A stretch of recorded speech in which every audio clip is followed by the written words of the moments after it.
வந்தா நாங்க எல்லாரும் ஒதுங்கி போகணுமா?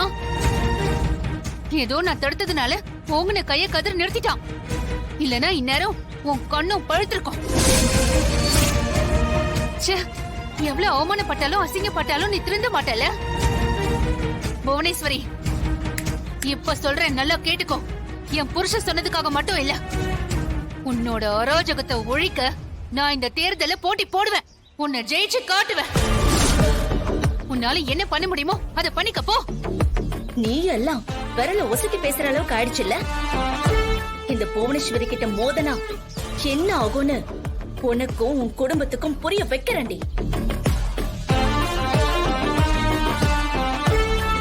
சீ, தனா, உனக்கு அடிப்படல? இல்லம்மா. சரி வா, அடி பிரதர்ஷனை பண்ணது போதும், வா போலாம். இல்லம்மா, இந்த வேண்டுதலை நான் முழுசா முடிச்சுதான் ஆகணும்.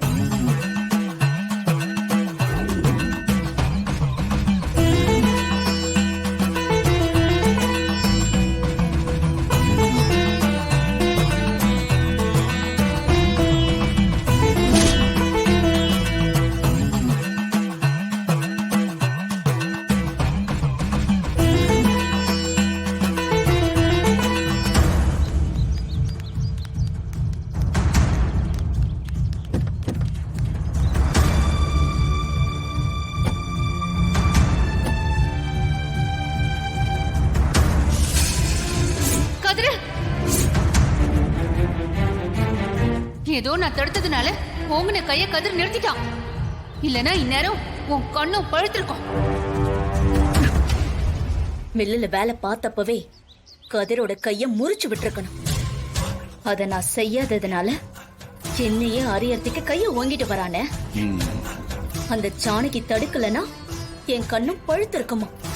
அந்த சாணகி சொல்றான், என்ன ஒரு திமிருன. எலெக்ஷன்ல போட்டி போடுவாளாம், என்ன ஜெயிச்சு காட்டுவாளாம். கேவலம் என் முன்னாடி நிக்க கூட தகுதி இல்லாதவளுக்கு, படிக்காத தற்கொலைக்கு எவ்வளவு ஆணவம் பாருங்கண்ணே. அவளுக்கு சரியான பாடம் கத்து கொடுக்கணுமா? அந்த தமிழ் செல்வியை அடிச்சு படுக்க வச்சதை பார்த்தும் கூட இவங்களுக்கெல்லாம் பயமே வரல. வீட்டு வாசல்ல பாம் வெடிச்சதுக்காகவே ரகுராம் எனக்கு எதிரா தான் பொண்டாட்டியை நிறுத்தி இருக்கான். ஆனா இவளுக்கும் இப்படி நடக்குங்கிற பயமே கிடையாது.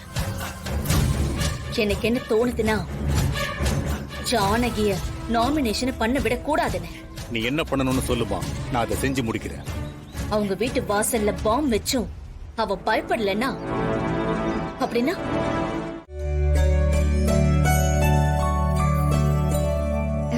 வாங்க பெரியம்மா.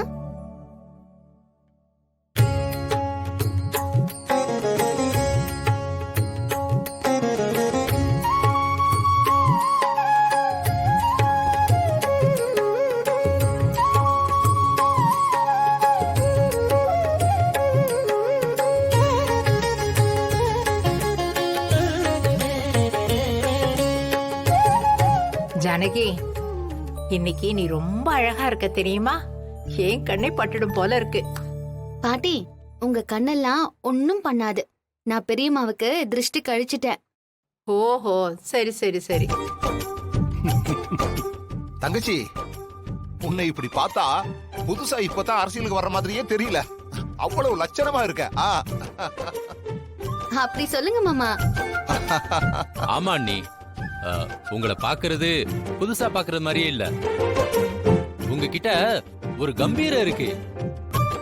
உங்ககிட்ட எல்லாம் அந்த புவனேஸ்வரி எல்லாம் வந்துச்சுன்னு வைங்களேன், அப்படியே அப்படியே ஒண்ணு வச்சு நாளடி விலகிப்போ அப்படின்னு சொல்ற மாதிரி இருக்கு. பாத்தீங்களா அண்ணி, என்னமா இருக்காங்க எல்லாரும். இதுக்குதான் நீங்க நில்லுங்கன்னு நான் சொன்னேன். எதுக்கு? தேவையில்லாத வேலையெல்லாம் எனக்கு எதுவும் வேண்டாம். நான் உன்ன போக சொன்னல, நீ நிக்க வேண்டியதானே? உங்களை உங்க அண்ணன் போட்டோலயாவது வச்சு பாப்பாரு. ஆனா என் வீட்டுக்காரரு விட்டது தொல்லைன்னு மறந்துடுவாரு. ஐயோ, இந்த வீட்டுக்கு நான் தான் பொறுப்புனாலும் இப்போ நாம தான் வீட்டு வேலையெல்லாம் பாக்குறோம். இதுல இவங்க மட்டும் பதவிக்கு வந்துட்டாங்கன்னா நம்ம நிலைமை என்ன ஆகும்னே தெரியல. வீட்டு வேலை மட்டும் இல்ல, இவங்களுக்கு கூட நம்ம சேவை பண்ற மாதிரி ஆயிடும். சீனு, பெரியம்மாவோட அப்ளிகேஷன் ஃபார்ம் அப்புறம் ஐடி கார்டு எல்லாம் எடுத்து வச்சிட்டியா? எல்லாத்தையும் எடுத்து வச்சிருக்கேன் மாயா. நாமினேஷனுக்கு தேவையான எல்லாத்தையும் தயாரா எடுத்து வச்சிருக்கேன். ஆ சரி. ஜானகி, ஏங்க என்ன பயமா இருக்கா? இல்லங்க, நீங்க என் கூட இருக்கும்போது நான் ஏன் பயப்பட போறேன்? சரி, கிளம்பலாம். ம் மச்சான், என்ன மச்சான் சொல்றீங்க? கிளம்பலாமாவா? நம்ம வீட்ல இருந்து பஞ்சாயத்து ஆபீஸ் வரைக்கும் ஊர்வலமா தானே போக போறோம். என் தங்கச்சி நடந்து வர்ற அழக பார்த்து ஊர்க்காரங்க எல்லாம் ஓட்டு போடணும் மச்சான். ஆமாண்ணே, சும்மா மேளம் தாளம் எல்லாமே வீட்டு வாசல்ல ரெடியா இருக்காங்க. அண்ணிய அப்படியே ஊர்வலமா கூட்டிட்டு போறோம். சரி சரி, கொஞ்சம் இருங்க, நல்ல நேரத்துல கிளம்புங்க. ம் சரிம்மா.